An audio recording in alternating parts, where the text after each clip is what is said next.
Today we have our second annual Vintage and Vendor Mart.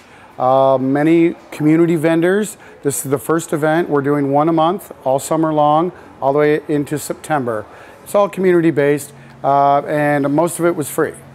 What we have here today and what we do, my partner and I, we make items out of found objects, unusual objects, utilitarian objects, things like bicycle chains, guitar picks, springs, nuts, bolts, sliced shells. We have barbed wire earrings that were, the barbed wire was salvaged in the 1970s from Eloise and Detroit House of Correction. Well, I have handmade junk journals or memory books, as they're also called. I make them all from scratch, and they have like antique laces, coffee-dyed papers. They range in price from $10 to $75. I'm a ceramic artist, and I make imperfectly handmade ceramic goods. All right, what do you got? So over here I've got some of my handmade vases. These ones are carved. Yep. We got some handmade incense holders. They're all thrown on the wheel. So up here I've got some garden gnomes that are handmade. They're all wheel thrown and hand designed and carved. Yep. I've got some mugs and some other planters, some little doodad holders. Doodad holders. Where's doodad holders? You know, these ones, you could put some doodads in there. Oh, okay, yeah. Doodads. I am a crochet artist. What do you got? Show me. We got the little spiders. There's bunnies. There's some Pokemon balls, some dinosaurs, some frogs, butterflies, mushrooms, mandrakes, little like guinea pigs, some spiders, flamingos, a little bit of everything, really. All right, so one quick question. How'd you get into this?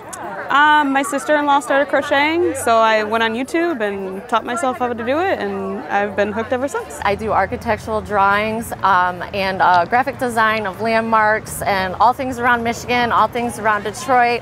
I make apparel, all kinds of stuff. Over here we have the famous Heidelberg project. Oh, that's cool. Love that. And then we have the Spirit of Detroit.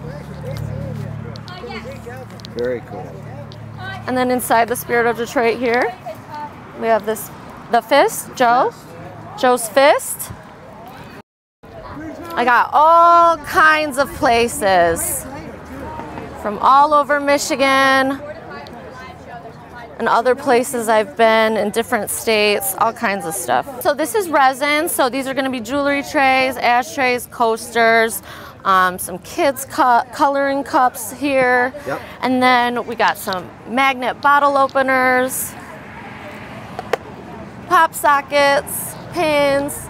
So I make things out of polymer clay. I do a bunch of different things, but my most prized possession is my wearable paintings. A lot of people think they're 3D printed, but they're made out of polymer clay. And I also got like my fairy jewelry. I also have my digital drawings. I print these out on my handmade recycled paper. Okay. So I make the paper myself, and little poetry books. Okay. But yeah, then we have the fairy pendants. These are also made out of polymer clay. Wait, what are those called? I call them my fairy pendants. Fairy pendants. Like a little fairy made them. Yeah. Nice. I got a bunch of different ones and some earrings too. I do scrap metal art under the name ADHD Welder. Just take random scrap metal that most people are trying to get rid of and try to make something out of them. This here I call Oscar. Started out trying to make a little shop of horrors plant, yeah. But with the Weber grill kind of came out a little more Sesame Street, so got Beatrice over here. Then whenever I can, I try to take things and make them a little fun to play with. Yeah. So little pigs here. I got this guy is One-Eyed Jack and his friend Polly. You notice he doesn't have any eyes. Little vulture's nest. Then over here I've got an owl that I took and was able to use numbers from an old adding machine. If you can see the numbers along the side there. Yep. Old typewriter parts, and then Same here, just same off the typewriter. I do polished rocks. I'm a lapidary artist. I start from rough rock and put them all through all stages of polish.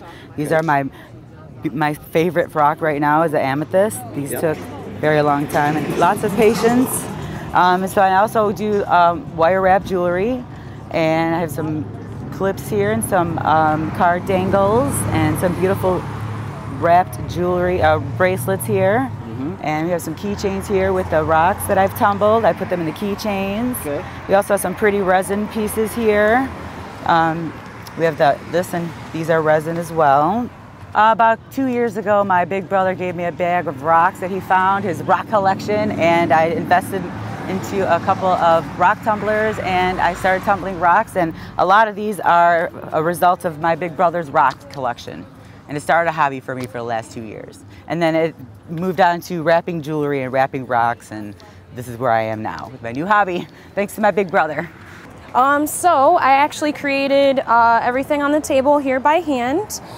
So these are the signature necklaces that I have to offer, and they are catered to what you might need. So I have a healing necklace, I have one for health, I have one that is a warrior necklace that offers protection. And then I also do stuff with epoxy, so like I created this tray right here. And then I also do stuff like candle holders and whatnot as well. And my featured artists, they also range in a bunch of different medias as well. So I do have featured artists on my website, and you can buy from them just like you would buy from Etsy. Except we have more geared towards handmade things and design things. We're here to inspire people, and that is why we have a social media website, so artists can inspire people as well, and art lovers can inspire artists to keep creating. 21403 John R. Hazel Perk Cafe. We're open 7 days a week, and you can follow thehazelperkcafe.com for more information about our community-based activities.